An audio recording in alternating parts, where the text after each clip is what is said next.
July ತಿಂಗಳಲ್ಲಿ 2 ಗ್ಯಾರಂಟಿಗಳನ್ನು ಜಾರಿಗೆ ಕೊಟ್ಟರು. ಒಂದು ಅನ್ನಭಾಗ್ಯ ಕಾರ್ಯಕ್ರಮ. ಯಾಕಂದ್ರೆ ನಾವು ಅದೊಂದು ಅಪಪ್ರಚಾರ ಮಾಡ್ತಾರೆ, ಅಕ್ಕಿ ನಾವು ಕೊಡ್ತೀವಿ ಕೇಂದ್ರ ಸರ್ಕಾರ. ಕೋವಿಡ್ ಬರೋದಕ್ಕಿಂತ ಮುಂಚಿತವಾಗಿ ಅಕ್ಕಿ ಫ್ರೀಯಾಗಿ ಕೊಡ್ತಿದ್ರ 5 kg. ಮತ್ತೆ ಫುಡ್ ಸೆಕ್ಯೂರಿಟಿ ಆಕ್ಟ್ ತಗೊಂಡ್ಬಂದವರು ಕಾಂಗ್ರೆಸ್ ಸರ್ಕಾರ, not BJP. I repeat, food security act ಅನ್ನ ಜಾರಿಗೆ ತಂದವರು ಮನಮೋಹನ್ ಸಿಂಗ್ ರವರು ಪ್ರಧಾನಮಂತ್ರಿ ಆಗಿರುವಾಗ, not during Vajpayee, not during Narendra Modi. So I'm making it very, very clear, Food Security Act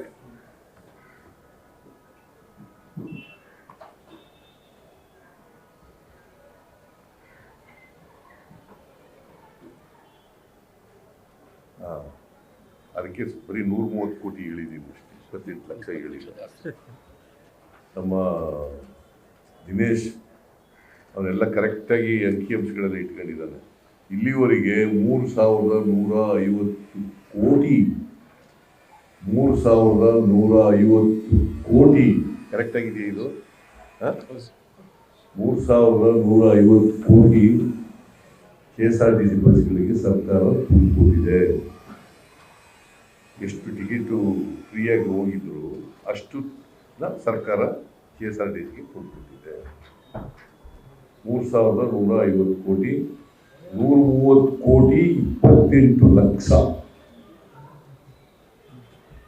ಮಹಿಳೆಯರು ಉಚಿತವಾಗಿ ಪ್ರಯಾಣ ಮಾಡಿದ್ದಾರೆ, ಕೆಲಸಕ್ಕೆ ಹೋಗಿದ್ದಾರೆ, ಲೇಬರ್ ಕ್ಲಾಸ್ಗಳು ಟ್ರಾವೆಲ್ ಮಾಡಿದ್ದಾರೆ, ಬೇರೆ ಮಹಿಳೆಯರು ಟ್ರಾವೆಲ್ ಮಾಡಿದ್ದಾರೆ, ದೇವಸ್ಥಾನಗಳಿಗೆ ಹೋಗಿರೋರು ಹೋಗಿದ್ದಾರೆ, ಯಾತ್ರಾ ಸ್ಥಳಗಳಿಗೆ ಹೋಗಿರ್ತಕ್ಕಂಥವ್ರು ಹೋಗಿದ್ದಾರೆ, ಮತ್ತು ಟೂರಿಸ್ಟ್ ಪ್ಲೇಸ್ಗಳಿಗೆ ಹೋಗಿರೋರು ಕೂಡ ಹೋಗಿದ್ದಾರೆ.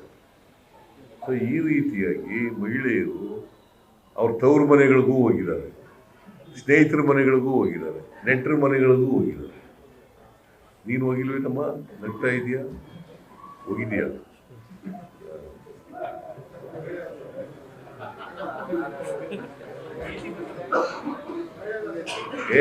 ನಿನಗಿಲ್ಲ, ಅವ್ರಿಗೆ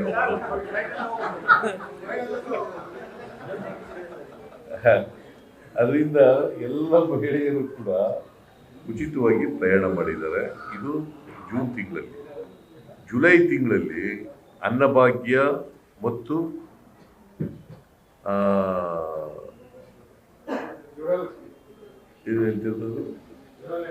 ಗೃಹ ಜ್ಯೋತಿ.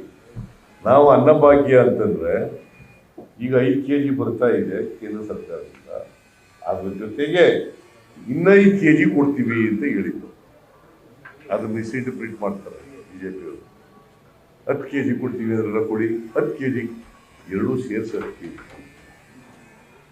ಅವ್ರು 5 kg ಕೊಡ್ತಾರೆ, ನಾವು 5 kg, ಎರಡೂ ಸೇರಿದ್ರೆ ಎಷ್ಟು kg ಆಯ್ತು? 10 kg. ಹಂಗಂತ ಹೇಳಿರೋದು.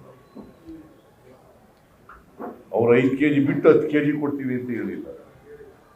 ಸೊ 5 kg ನಾವು ಅಕ್ಕಿ ಏನಾಯ್ತು, FCIನವರು ಕೊಡ್ತೀವಿ ಅಂತ ಒಪ್ಕೊಂಡು ಅಕ್ಕಿನ, FCI food corporation of India. ಆಮೇಲೆ ಏನು ಮಾಡಿದ್ರು, ಕೇಂದ್ರ ಸರ್ಕಾರದವ್ರು ಕೊಡಬೇಡಿ ಅಂದ್ಬಿಟ್ಟು ಕೊಡಲ್ಲ ಅಂದ್ಬಿಟ್ಟು ನಮಗೆ.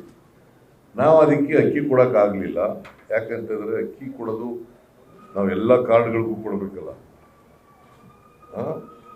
1,30,00,000 ಎಷ್ಟೋ ಕಾರ್ಡ್ಗಳಿದ್ದಾವೆ, ಅಷ್ಟಕ್ಕೂ ಕೊಡಬೇಕಲ್ಲ, ಅಕ್ಕಿ ಕೊಡಬೇಕಲ್ಲ 5 kg. ಅದರಿಂದ ಅಷ್ಟು ಅಕ್ಕಿ ಸಿಕ್ಕಿಲ್ಲ ಎಲ್ಲೂ. ನಾವೆಲ್ಲ ಟ್ರೈ ಮಾಡಿದ್ವು, ಪಂಜಾಬ್ನಲ್ಲಿ, ಛತ್ತೀಸ್ಗಢದಲ್ಲಿ, ಆಂಧ್ರದಲ್ಲಿ, ತೆಲಂಗಾಣದಲ್ಲಿ ಎಲ್ಲ ಕಡೆ ಟ್ರೈ ಮಾಡಿದ್ರು, ಇದು ಕೊಡಲಿಲ್ಲ. ಸೊ ಆಮೇಲೆ ದುಡ್ಡು ಕೊಡೋಣ ಅಂತ ತೀರ್ಮಾನ ಮಾಡಿದ್ರು. 34 kg ಅಲ್ಲ, 34 ರೂಪಾಯಿ 1 kgಗೆ FCIನವರು ಕೊಡ್ತಾ ಇದ್ದದ್ದು. ಅದರಂತೆ 5 kg ಅಂತಂದರೆ 170 ರೂಪಾಯಿ, ತಲಾ 170 ರೂಪಾಯಿ ಕೊಡೋದು ಅಂತ ಅವತ್ತಿನಿಂದ ಜುಲೈ ತಿಂಗಳಿಂದ, ಜುಲೈ ತಿಂಗಳು ಶುರು ಮಾಡೋದು ಆಗಸ್ಟ್ ಇಂದ ಪ್ರಾರಂಭ.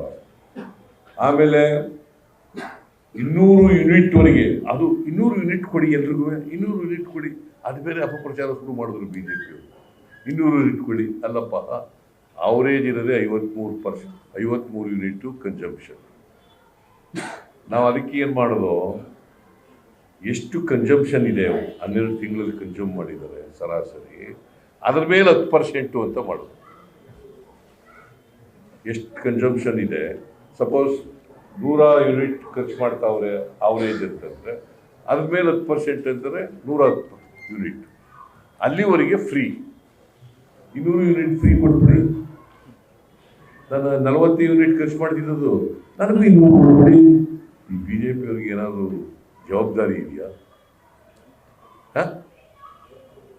200 ಯೂನಿಟ್ವರೆಗೆ ಕೊಡ್ತೀವಿ ಅಂತ ಹೇಳಿದ್ರು. ಸಪೋಸ್ ಯಾರೋ ಒಬ್ಬರು 199 ಯೂನಿಟ್ ಖರ್ಚು ಮಾಡ್ತಾ ಇದ್ರು ಅಂತ ಹೇಳಿದ್ರು, ಅವ್ರು ಕೊಡ್ತೀವಿ ಫ್ರೀಯಾಗಿ. ಅವರೇಜ್ 199 ಯೂನಿಟ್ ಖರ್ಚು ಮಾಡ್ತಾ ಇದ್ರು, ಅವ್ರು ಫ್ರೀಯಾಗಿ ಕೊಡ್ತೀವಿ 200 ಯೂನಿಟ್. 40 ಖರ್ಚು ಮಾಡೋರಿಗೆ, ಈ 50 ಖರ್ಚು ಮಾಡೋರ್ಗೂ 200 ಯೂನಿಟ್ ಕೊಡಿ ಅಂತಂದ್ರೆ, ಅವರೇಜೇ ಖರ್ಚು ಮಾಡೋರು 40, 50, 60, ಅವ್ರಿಗೆಲ್ಲ ಯಾಕೆ ಕೊಡಬೇಕು? ನಾವು ಏನು ಹೇಳಿದ್ದೀವಿ, ಯಾರು ಎಷ್ಟು ಖರ್ಚು ಮಾಡ್ತಾರೆ, ಅವರೇಜ್ ಒಂದು ವರ್ಷದಲ್ಲಿ ಎಷ್ಟು ಖರ್ಚು ಮಾಡಿದ್ದಾರೆ, ಅದ್ರ ಮೇಲೆ 10% ಕೊಡ್ತೀವಿ ಅಂತ ಮಾಡಿದ್ದೀವಿ, ಜಾರಿಗೆ ಕೊಟ್ಟಿದ್ದೀವಿ.